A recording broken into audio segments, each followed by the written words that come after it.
apakah Indonesia tanpa sumber daya alam akan tetap utuh, tetap hidup, dan tetap makmur? Sebuah pertanyaan yang jarang kita dengar. Bahkan mungkin tidak pernah ada yang menanyakannya. Namun, kalau pejabat, masyarakat, dan politikus sepakat untuk mereview cara Indonesia dikelola oleh politikus, oleh pejabatnya saat ini, apakah pertanyaan di awal tadi, yaitu akankah Indonesia bisa makmur, utuh, dan terus tumbuh jika Indonesia tidak memiliki sumber daya alam? Sebelum menjawab, kita coba bayangkan Anda adalah warga negara Liechtenstein yang tidak memiliki satu sumber daya alam pun. Wilayah Anda pegunungan, bahkan untuk makanan pun harus disuplai melalui Austria dan Switzerland. Bisakah Anda tetap jadi makmur di sana? Atau kita ke Switzerland, negara yang tidak memiliki sumber daya alam juga, kecuali arus air sungai, bahkan laut aja nggak punya. 100 tahun yang lalu coba bayangkan, kalau Anda warga negara atau politikus atau pejabat di Switzerland, kira-kira apa yang ada di pikiran untuk membuat Switzerland negara yang sangat kaya? Kita tahu sedikit pejabat dan politikus Indonesia, walau sudah 77 tahun merdeka, berpikir ke arah pertanyaan di awal. Karena buktinya tidak ada satu kebijakan pun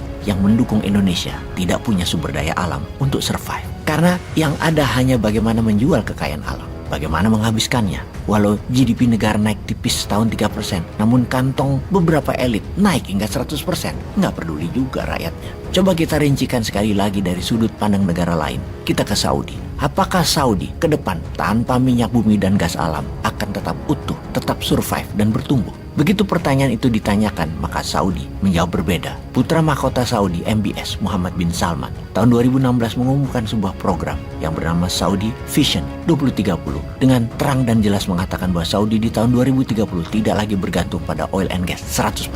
Bayangkan, sebuah rencana yang berani, yang tegas dan jelas didesain teliti selama 5 tahun sebelum tahun 2016 diumumkan dan dieksekusi dengan jangka panjang, multi years, dengan konsisten hingga saat ini. Kita mundur ke Saudi di tahun 1930-an ketika baru menjadikan dirinya kerajaan di bawah bin Saud. Masih negara berbasis pertanian dan peternakan yang masih miskin produksinya, dan baru di tahun 1933 ditemukan cadangan minyak bumi yang besar di wilayah Saudi Arabia tersebut. Dan sekarang di Saudi adalah penghasil minyak dan gas nomor 2 terbesar di dunia. Ketika dunia banyak menggunakan non-fossil oil dalam pemenuhan kebutuhan energi, terutama green energy seperti nuklir, matahari, air, dan angin, serta kendaraan listrik meningkat, maka permintaan akan minyak bumi dari tahun ke tahun hingga saat ini terus menurun. Saudi saat ini 90% pendapatannya datang dari minyak dan gas, yang 10% adalah datang dari melayani 8 juta tamu Allah berumrah dan 2 juta haji per tahunnya. Kemudian Saudi membuat rencana jangka panjang yang radikal dan berani, yaitu untuk tetap menjadi negara super kaya tanpa bergantung pada minyak dan gas bumi. Program itu bernama Saudi Vision 2030.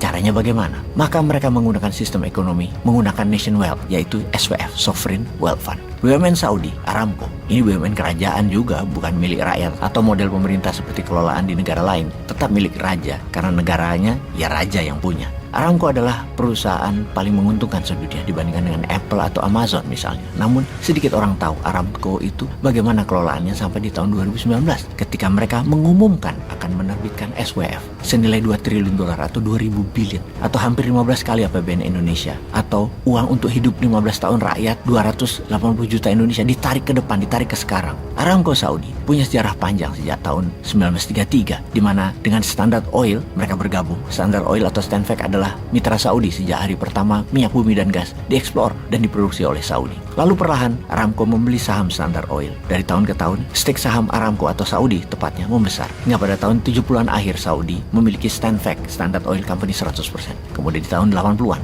jadilah Aramco. Sejak saat itu Saudi Arabia menjadi negara terkaya di dunia, di luar negara sekutu, negara pemenang Perang Dunia Kedua yang mengendalikan dunia hingga saat ini. Namun kalau di abad 20 minyak bumi adalah kekayaan yang menguntungkan. Namun di awal abad 21 ini, sejak 10 tahun terakhir kira-kira, 1 dari setiap 6 mobil adalah mobil listrik transaksinya. Dan di tahun 2030 nanti, 1 dari setiap 2 mobil adalah mobil listrik, yang membuat kebutuhan akan minyak bumi terus turun. Karena itulah dalam visi Saudi 2030 akan menggeser dari petrol country menjadi negara jasa dan properti. Dari negara yang 90% bergantung pada minyak dan gas bumi menjadi pelayan tamu Allah dengan kapasitas per tahun 30 juta tamu Allah naik 3,5 kali di tahun 2030 dan menjadi 50 juta tamu Allah di tahun 2045. dengan fasilitas kelas A, di mana target mereka yang kelas A tamu Allah yang diperbanyak. Semakin tidak murah berhaji dan berumroh ke depannya, namun tetap saja banyak yang akan berkunjung karena memang dibuat luar biasa mewahnya. Vision 2030 tersebut punya 3 tema. Pertama, menciptakan vibrant society. Kedua, membangun ekonomi bertumbuh subur, penunjang, dan berkelanjutan. Dan ketiga, menjadikan Saudi negara ambitious nation atau negara agresif dalam segala bidang termasuk pertahanan keamanan. Akan masuk negara Saudi menjadi negara superpower senjatanya. Dalam melayani tamu Allah, bukan hanya spiritual melaksanakan ibadah di Mekah Madinah, namun membangun museum Islam, sejarah Islam dunia dan edukasi terbesar di dunia yang akan memaksa banyak wisatawan dunia setelah rukun umroh dan haji, jalan-jalan menikmati sarana baru lainnya seperti museum dan napaktilas sejarah yang akan menghasilkan fulus bagi Saudi. Selain itu, 3 kota di luar kota suci Mekah dan Madinah seperti kota Jeddah, Riyadh, serta Neom dan lain akan jadi top 100 kota di dunia tempat tinggal kelas dunia, pusat hiburan, budaya, dan lifestyle. Bahkan kota-kota tersebut ke depan tidak menggunakan minyak dan gas bumi untuk menghidupi energinya, tapi menggunakan green energy. Yang paling menarik adalah rencana besar Saudi di dalam membangun UKM, di mana akan ditingkatkan pendapatan GDP negara dari hanya 5% akan menjadi UMKM-nya 35% GDP nasional dengan strategi jangka panjang yang menarik, pembiayaan dan dorongan produksi mengingat ada 30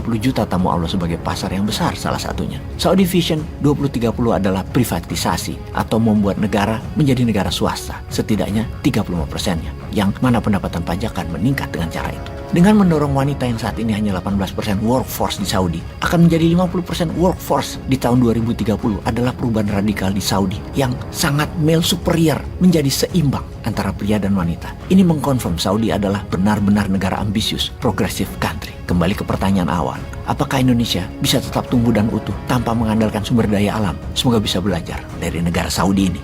Peace.